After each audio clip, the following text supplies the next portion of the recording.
I've had interconnected smoke alarms fitted to most of my properties,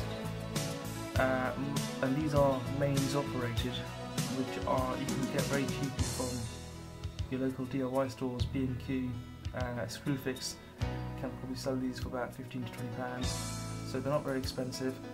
And providing interconnected smoke alarms that are mains operated and with a battery backup, there's less chance of the battery running out, or even the tenant removing the battery, which I found in some cases to stop the smoke alarm from firing up.